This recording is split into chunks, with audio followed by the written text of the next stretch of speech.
All right. So this is going to be for our patrons, and we're going to dig into a little bit. I have a dog walking below me, so you might hear her, and she says hi.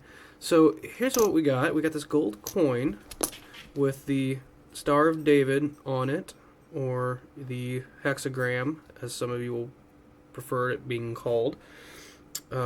Solomon's seal, Solomon's star, and then it's a gold-plated coin that's really cool. I don't want to. Oh, yeah, I don't want to try to open it. Because I don't want to damage it. But it is beautiful.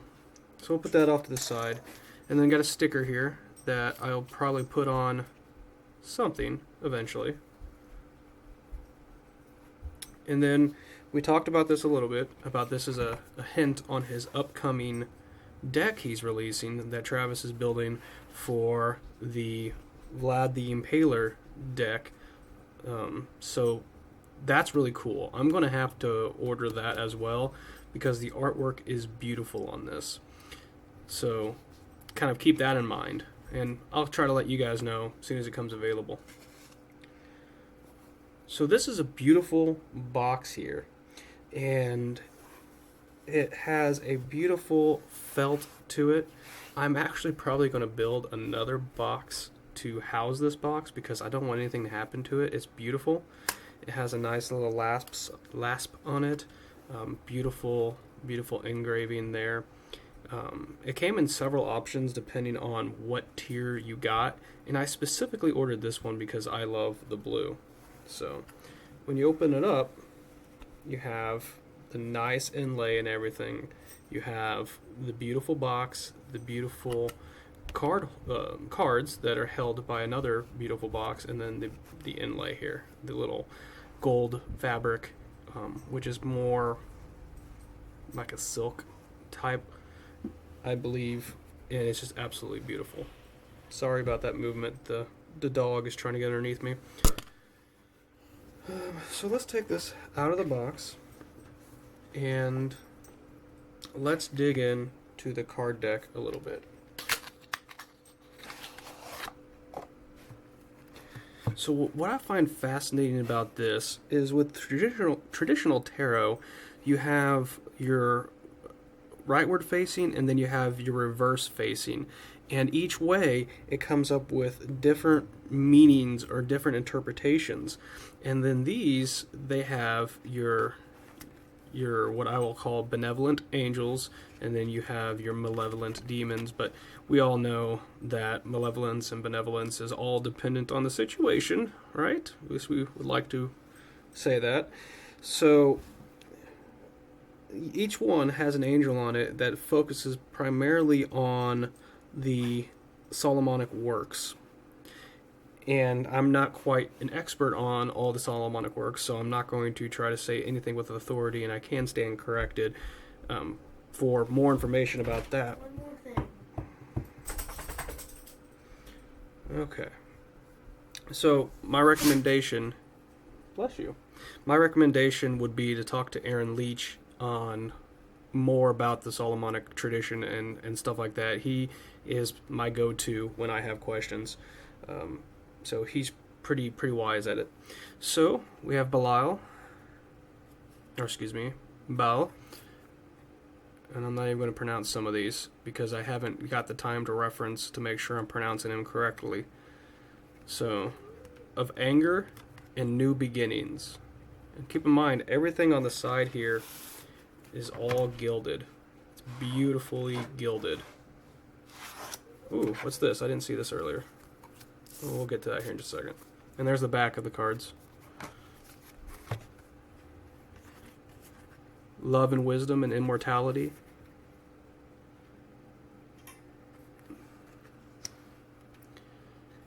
Asago and Sitel. Creation of all things and ingratitude. This is kind of interesting. Delay and divine power. This fact that there's the sigils of these as well on here is pretty awesome. Now, I haven't gone through each card and validated sigils and validated correspondence. I haven't done that, but what I'm going to put faith in his ability, because these are beautiful cards and there's a lot of time and effort put into these, and laziness and patience. So you can see the contradictions. And one would not typically put that much time and effort into this without checking his sources. And this isn't his first round either. Travis has done several of these, which I'm sad to announce I haven't got any of the other ones. This is my first one of his, but I'm going to have to buy more. Paimon, man, he's been going through a trend right now. A lot of people have been reaching out to him, and a lot of people have been getting results.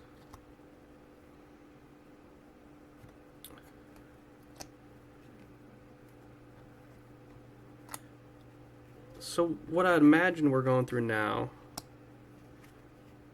well, you have 72 demons in the Goetia. Once again, pronunciation, tomato. We understand each other. So I imagine there's not going to have a major and a minor in this. We're just going to have what we have, and we're going to move on.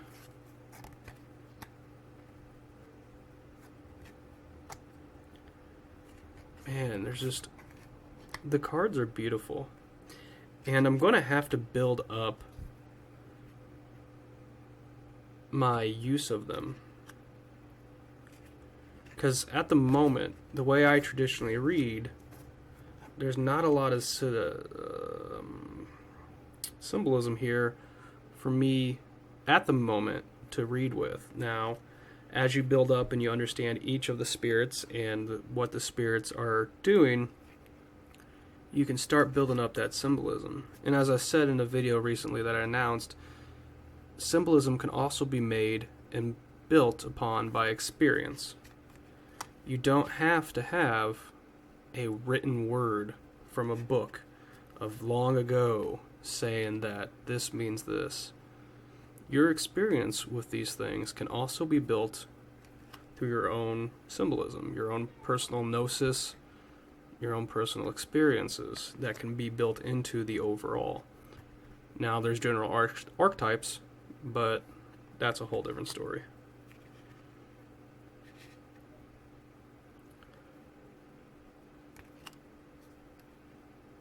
Interesting.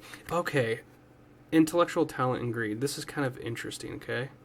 Because this is the duality that we currently live in. At least in my current environment, I am into technology, and I deal with a lot of people with intellectual talent, and they want to capitalize on that for profit, which plays into greed.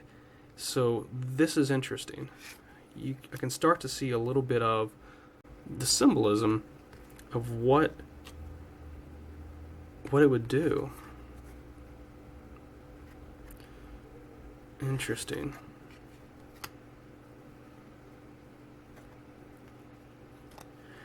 I do love these cards. They are absolutely beautiful.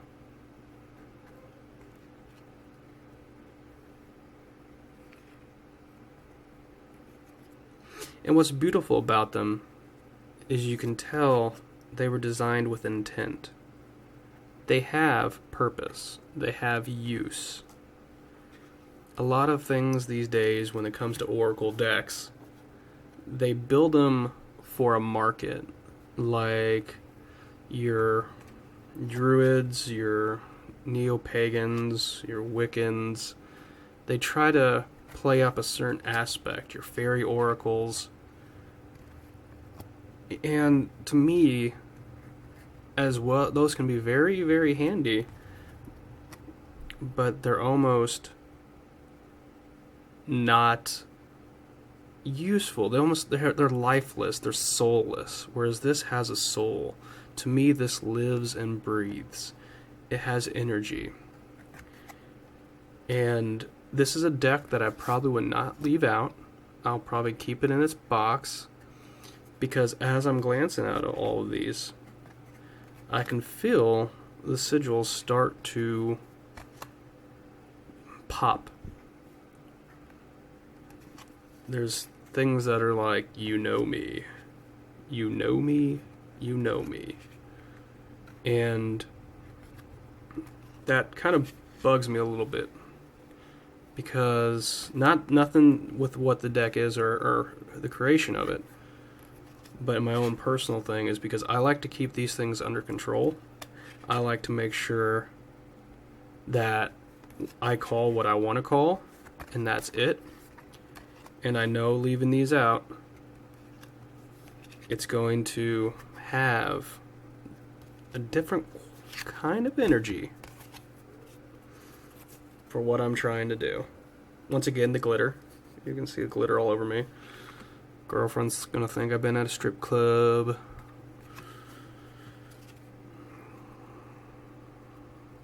Knowledge of good and evil. Physical and moral imperfection.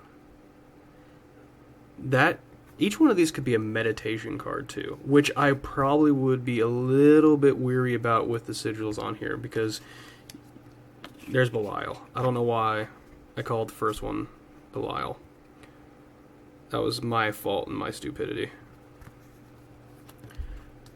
But each one of these could be meditated on from a deeper understanding. But like I said, with the sigils on here, you want to be careful, because that all has energy. That all can play a part. And I'm going to put them away because that energy is already building.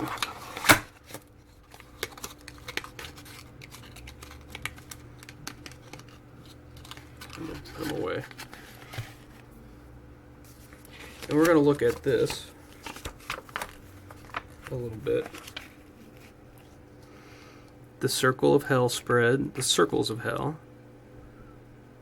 the Stairway to Heaven spread, and the other reading techniques.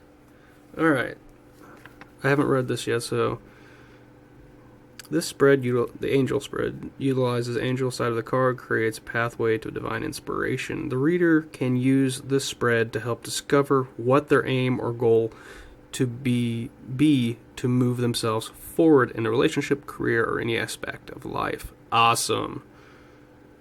And the Circles of Hell, this spread utilizes only the demon side of the cards and is intended to help burrow down to the soul of the reader to unlock problems or issues. I love this deck already. The lines of the cards simulate the Circles of Hell as described in Dante's Inferno.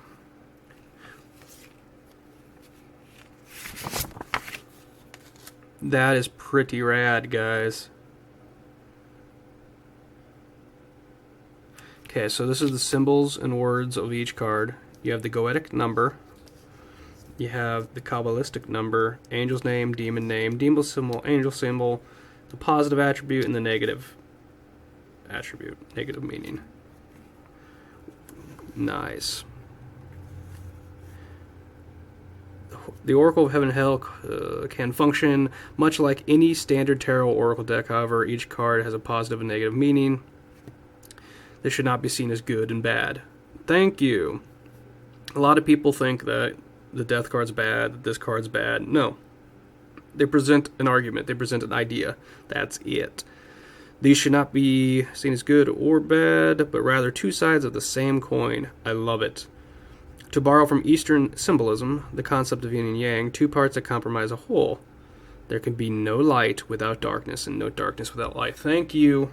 Thank you for all you light workers out there. Take note that if you want to be a good light worker, you're going to have to master your own darkness. Just saying. Many people enjoy reading from oracle cards.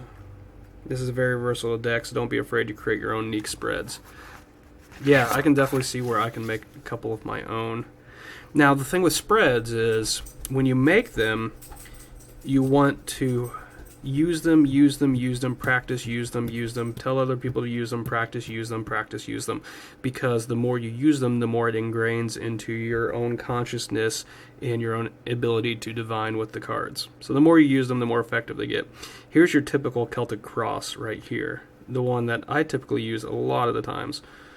So how does he read this one? Because this deck shares an astrological associations of the minor arcana, it can be utilized like any other standard deck of tarot. Yeah, I've been saying that before we read this. For example, the angels can be considered the upright form of the card, while the demons can represent the reverse positive card. Boom! Confirmation. 2 common spreads that work particularly well is the deck of the 3. Yep, this is cool. I love this deck. This is awesome. So while that's going, box. They got this beautiful bag with it as well. And then we got the book.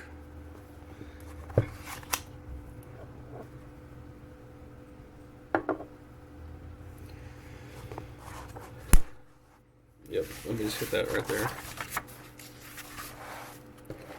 So this book, I'm not going to go through each page because I never feel that it's right for somebody to go through and record a page by page of a book.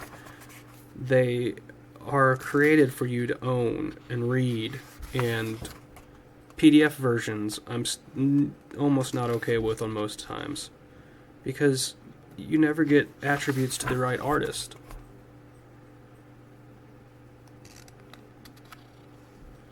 Nine degrees diabolical spirits. And then it talks about the secret seal of Solomon. We're going to skip a little bit here.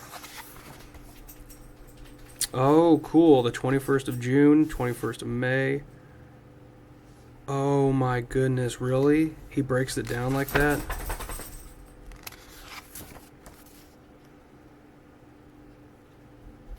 That's cool. The day of each month. Nice.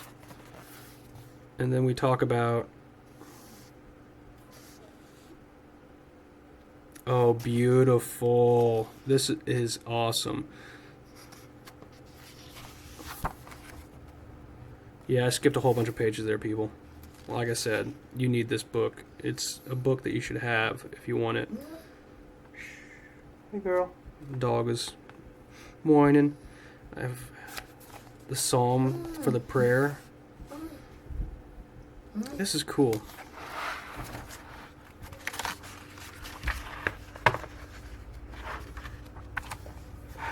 Oh, wow.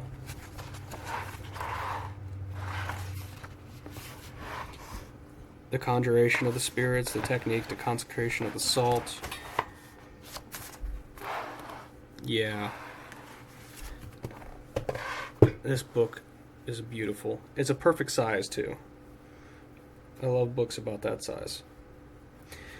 So, everyone, this is my review of The Oracle of Heaven and Hell.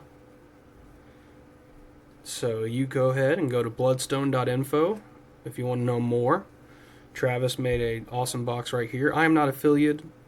I'm not getting kickback on any of this. I just like to support artists and their works when I see something that's brilliant and beautiful. Now, you won't be able to get probably this exact thing because this was a Kickstarter pre-order, but still, I hope you liked it and I hope you appreciate the art.